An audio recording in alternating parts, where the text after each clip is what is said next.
results with some literature you deliver message 2. That's not difficult. The same thing here. You present results 3, then based on all the results you have presented, you draw the conclusion, then you got message 3 delivered. Now, a case for combined, for separate results and discussion sections here. So you got the results, 3 sets of results, 1, 2, 3. Then you, by analyzing them together, you got message 1, 2, 3. But in order to make any of the 3 conclusions, you need to combine all these results. Here, you see, you can't write this with a combined result discussion section anymore. You have to present all the results first, then you do your synthesis, analysis, and very often you probably need heavy literature review, heavy literature citation. So in such a case, you write them separately.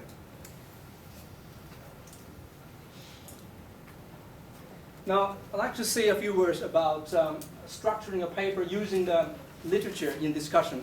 So obviously, as I said, you always need to use literature in your discussion. You discuss your results in the context of literature to highlight your contribution, to highlight the novelty of your work. So that's very important, because your reviewer or editor may not necessarily always be up to date with the literature, and here it's up to you to make your case. You don't want to lie, of course, you don't want to lie. It has to be factual.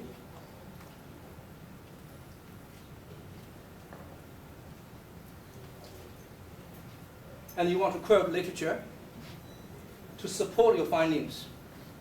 So this one, you always want to say, you draw a conclusion, and in order to convince people that your conclusions are correct, are valid, you want to get as much support as possible from the literature. But here, you have to be very careful. And I'm not saying you should lie, you should never lie, but the way how you write is very important. If you don't write this carefully, you say, oh, this is my finding. By the way, that paper had a similar finding, and that paper also got a similar finding. Then the reviewer or editor will say, so this is not new anymore, right? This is not novel anymore. So you have to phrase those sentences quite carefully. You use the information to support you. In the same time, you don't want to give the impression that your findings have been reported by other people in the past already. So that's quite critical.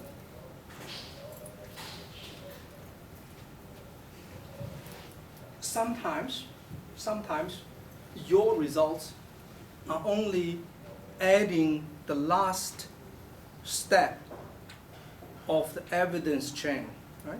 So see, before you, 10 other people have done research work on this topic. They have found various types of evidence, but when you put all the evidence together, you can't really draw a conclusion yet.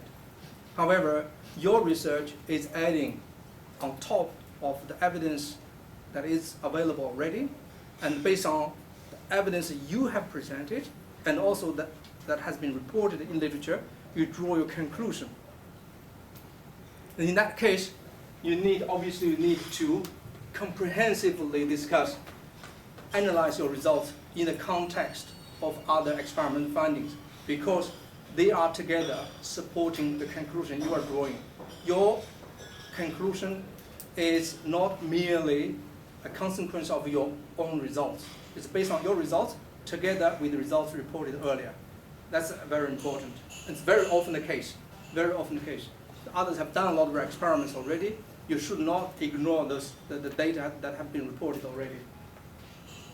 Now, I'd like to say a few words about the writing style. So far I've talked about how to identify the messages, A, B, C, D, E, then I've talked about really how to structure the paper, right? Here I'm talking about writing, how you write your paper. To me, I use this magnetic field. I think it's a very good image for that. To write a paper to me is to create a magnetic field. What that means, That means you start from somewhere, the north. These are messages you want to deliver. This is where you want to get to. And then when you write the paper, you have to write, every section, every paragraph, every sentence to help you to deliver the message. In other words, you have to get your readers oriented. So when you travel from here to here, you could go that way, then no one can follow you anymore. You need to tell them, I'm going here. So that's why the sentence, section structure, paragraph structure, sentence structure has to be written in such a way when they read, they know what you are focusing on, what you are trying to arrive at. Right? Don't get them distracted. It's grabbing their attention so they can follow your paper easily. That's very important. So you have no waste. So you have no sentence that you can waste. Normally, many journals can only allow you 5,000 words, maybe up to 8,000 words. You have a lot to present. You have no space to waste. So this magnetic field, I don't have time to expand here. Just take this away, and you can think about this. Really, it's an art. You create a field that you drag people with you, right? And then on the other hand, when you review other people's work, like I'm not talking about writing anymore. I'm talking about when you do literature review, you should try to get out from that magnetic field, so you can look at the results from different angles. But as an author, you try to grab them with you, right? Now, talking about the text, so talking about the structure, the macro and the microstructure, I'm talking about you create a magnetic field. So here as cloud, I use the cloud to represent a block of text, maybe a paragraph, maybe a few sentences there. They are stating scientific facts. Now you would normally think, oh, scientific facts, they are facts. Therefore, you have to write in a neutral way. No, I think you should, I'm not saying you should write in a biased way, but you should, when you list the scientific facts here, you should write a sentence in such a way people know what you are trying to argue for, or what you are getting to. So I use this representation. The same thing can be said in many different ways, right? And you should write the sentences in such a way you guide your readers. So as I don't have enough time here, so I can't really expand. Just think, if one sentence you need to highlight two scientific facts, one is more important than the other one, then you have this sub clause, I think you called it. So in the between, you can have which and that and so on, the comma. So those less important ones can be placed in the middle, and your whole sentence, when you read the whole sentence, it's still about the key, the most important fact. But in the middle, you have made your correct statement. There's another fact there, right? Just that's. On the other hand, if you write a paper with the second fact more important, and then you write it the other way around. So therefore, I try to encourage my students not to repeat yourself, even for the same scientific facts. You have to consider what you're trying to tell. That's called polarized text. Now, ideally, when you write a paper, you have a linear structure from the beginning till the end, and it's just one line going through. That's the best. But when in reality, you always have a scenario where you have to temporarily being distracted, or you have to cover something you have to cover, right? Which is not sitting on the main line. For that, it's quite important. When you go with such a structure, so from here, that's very good. And here, you're deviating from the main line, and here can be distracting. Maybe your readers may be confused, may not know where you're trying to get to anymore. So it's very important. You write a sentence or two there, you tell them what you're doing, and then you come back. So that's you maintain a clear structure to grab their attention. Now you never use this structure. So go back to writing already, you talk about that point already. You got here, you go back to talk about that point again. And that's really, I really hate this sort of writing. And people don't enjoy reading it because they really get confused. You're finished there already, you have left. Now you're coming back. You're not really guiding your reader. Now, tables, the use of tables. So we all know we can use tables to document the results. Tables are very powerful, quite effective. This is, again, one real-life example, probably in 2004 or so.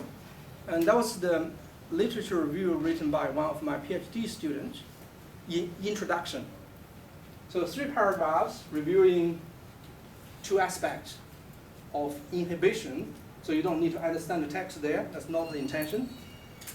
So I was quite familiar with the literature there. I read the paragraphs, the sentences and the paragraphs. I understood every single sentence. I knew what he was talking about. The problem was, after reading all that, when I got to this point, and I was asking myself, what did I read? I really did not know what I have read. If I had that issue, and all other, general readers will definitely have that issue. So after some work, we condensed those 3 lengthy paragraphs into a table. So 2 aspects. So we were talking about FA inhibition, FNA inhibition. You don't need to understand that. And you look at the structure. So here we have the references. And then we have the key findings by these people. Then our remarks. Very, very clear. You can actually compare them, the findings of different papers very clearly. But if you go back to this, you can't compare. You can't even remember. Very important, graphs. So some people may have the belief, I got wonderful results, and then I don't need to pay attention to the quality of the graphs or tables. And that's certainly wrong. And really, the quality of your graphs and tables is so important. Because you know what? The reviewers, when they get the paper, you know what they do first? They go through the graphs first. So, the key, I know my field, so I don't need to read literature, and I know more or less what is known, what is not known. I can understand the graph. If the graphs I see as low quality, that does not really persuade me this is going to be a good piece of work, right? I'm not going to reject the paper straight away, but you already give a very negative impression to your reviewer. This is like what you dress, right? This is like what you dress. And so you can be a very nice person, and at certain formal situations, you just dress a t-shirt, that's not going to work, right? And this is not my summary, that's the summary by Chris Ort, who was a research fellow in our center some years ago, and he said, you don't use Excel. You can use Excel to make plots with the supervisor, to discuss with the supervisor, that's all fine. But when you convert the graphs to a publication, you don't use Excel. I don't know if I do that. Well, I don't make any graphs these days anyway. So, and you use a decent program to make graphs. Look at this; it's very, very, very neat, very nice, right? And then, like 2 years ago, when we wrote our science paper, we really paid a lot of attention to the beauty of the graphs. And you always plot from 0 to a certain value. Don't make the so-called politicians' graphs. So I think just a few days ago I saw a graph with vertical axis from 95% to 100%. Really see a trend there, but all we talk about is 5%, right? That's called a politician's graph. As you just show there's something there. So plot from 0 to a certain value and use very nice colors. I'm not good at all in choosing colors. I'm sure you can do that. Now the last bit of my presentation is how to address reviewers' comments. So you submit your paper, and the editor has organized the review, and the comments are provided to you. And as an author, you write a response letter respond to all the comments point by point, right? And then you revise the paper. Then you submit this to the editor. The editor will take a look. Some cases, editor is satisfied, then your paper gets accepted. But these days, in most cases, the editor will send your paper, revised paper, and the response to at least one or two of your original reviewers to get their opinion. So the reviewers will see those two documents. So this is how you normally think. This is how things work. But in this, a very important player is not shown up, is missing. And this is reader. You know what? When you get your paper, revised paper accepted, and that will be printed, and the readers can only see that, right? The readers can never see response letter. That's for you, between you, editor, and the reviewer. And this is very important for everybody to realize. That means, I've seen in the past, if a reviewer made a comment, and then you explain, you just write a page to say, okay, this is because of that and that and that and that, and afterwards, you finish there, you don't do any change to the manuscript because you felt manuscript was good, right? Then you try to convince your reviewer and editor you were right, but the issue is that reviewer normally should have got a reasonable knowledge of your topic. They got confused there, right? They got confused there. That's why they have asked a question that you believe is not a problem. So you really have to think about your readers. They may have the same issue.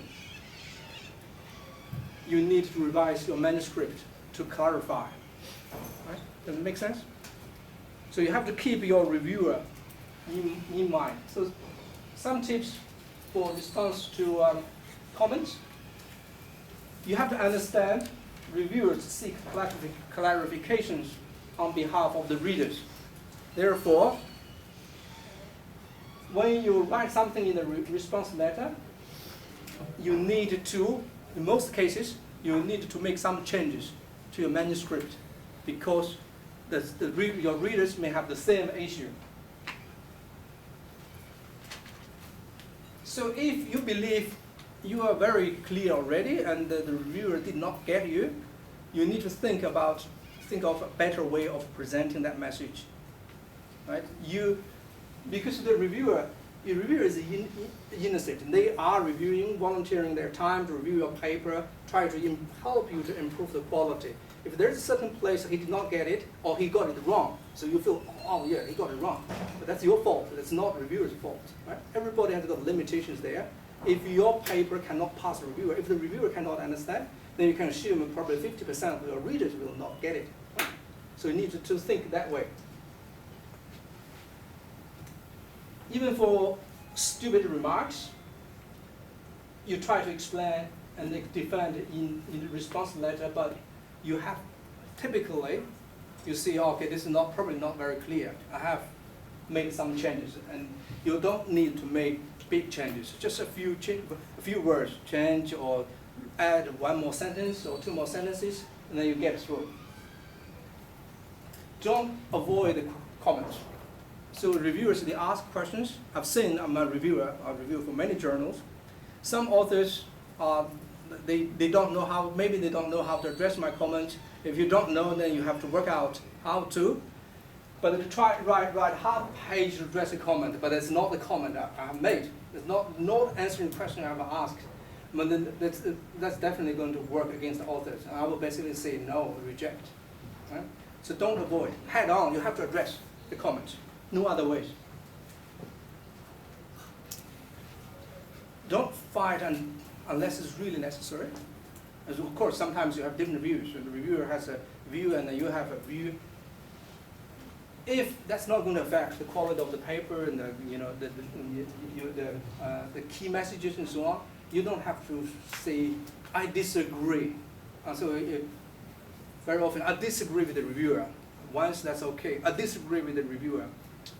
Then if you have a lot of those, that's not going to work for you, right? Even if you put in, you say, okay, I respectfully disagree, but it does not help you either, right? You still disagree.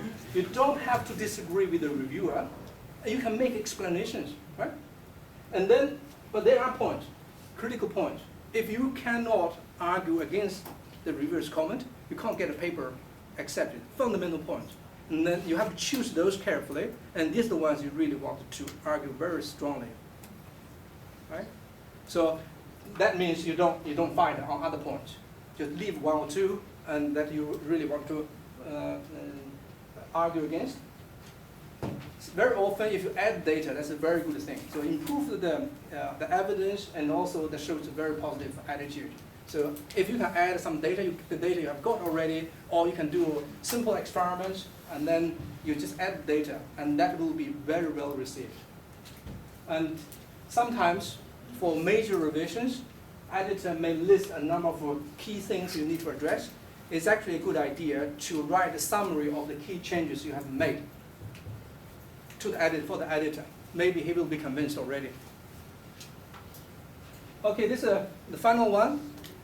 In summary, I think you need to do an in-depth data analysis. I did not really talk too much about this because we have very different background. I can't really show you one example how we do in-depth data analysis. And identify the key messages, very important. Then you need to work out a very easy to follow structure. So grab the attention of your readers, and you write accurately and concisely. And finally, you need to take the reviewer's comments very seriously. I think with that, finished my presentation. I hope I did not use too much time. 6 minutes remaining.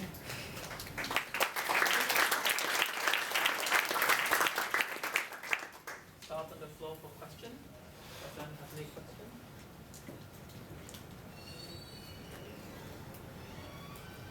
Do you have any additional or different comments if you are writing a thesis instead of a journal article? Yeah, thesis writing is different. Thesis, you want to, some of your work may not be publishable. Let's be honest there. Some of your work you spend half a year or 1 year to do the work. In the end, it did not really work out to get results that you can, that a journal would be interested. And then you still need to write it up, and that shows the volume of the work.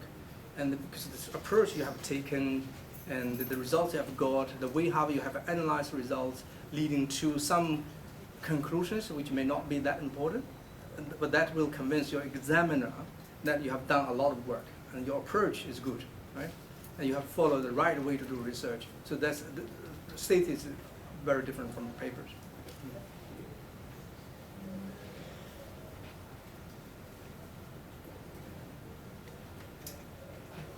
Yes. So when you write like science and major, it's more like a journalism kind of journal. Do you think there's a big difference? Oh, huge. Science papers, I did not publish that many, so I'm not the best person to talk about this. I think we have professors in the science faculty who publish probably 1 or 2 every year, so they publish tens of papers in Science and Nature. But I did have 2 papers, so the writing of the Science Nature paper is very, very different, and that has to be, normally you publish a report, scientific report or Nature is called letter. You only have 2,000 or 2,500 words for the article. And then you place probably 20 pages, 50 pages of materials in the supplementary information. And those sort of 2,000 words is extremely difficult to write because you have no single word you could have wished. The message has to be extremely clear. The storyline has to be extremely clear. And then you have to write in a factual but exciting way, so people feel, yes, this is something we need to have for Nature or Science. It's not an easy job, but when you get there, I'm sure you can find you can do it. So before 2013, I did not have any papers in Science or Nature, but we did make one in 2013 and one in 2014. So you learn by doing. And it's different, very different. Yes. How do the reviewers check the plagiarism? And if I submitted a manuscript, how do they check it for plagiarism? You have software, and you can use software to Only software based. software-based or personal experience. If someone has, copied another paper that I have read, I have actually found people copying my. So of course, then I can tell, right? And or a paper, they copy a paper that have been published and I have read before, then I can tell.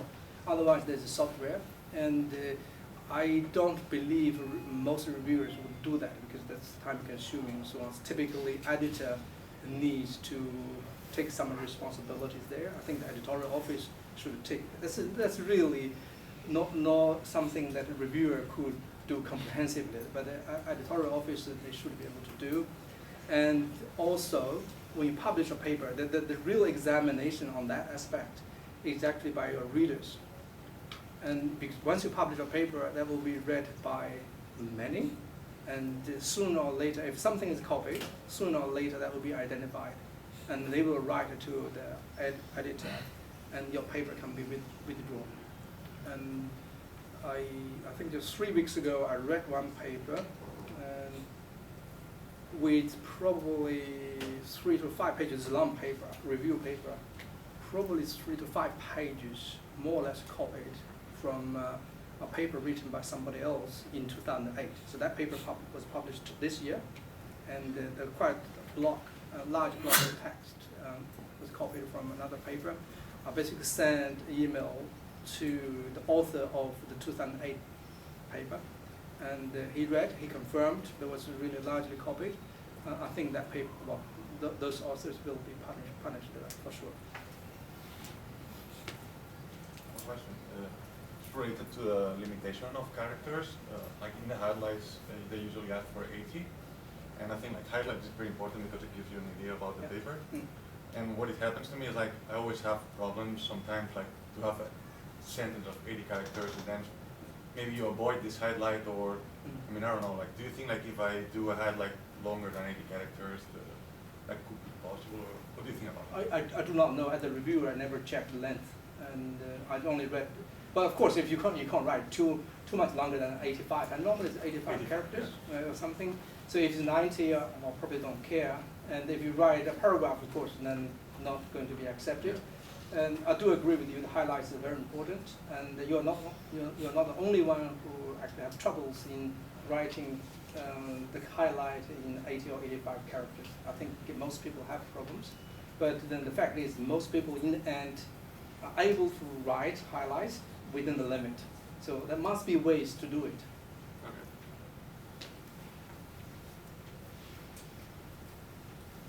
Right, if there's no more questions, I'll take over.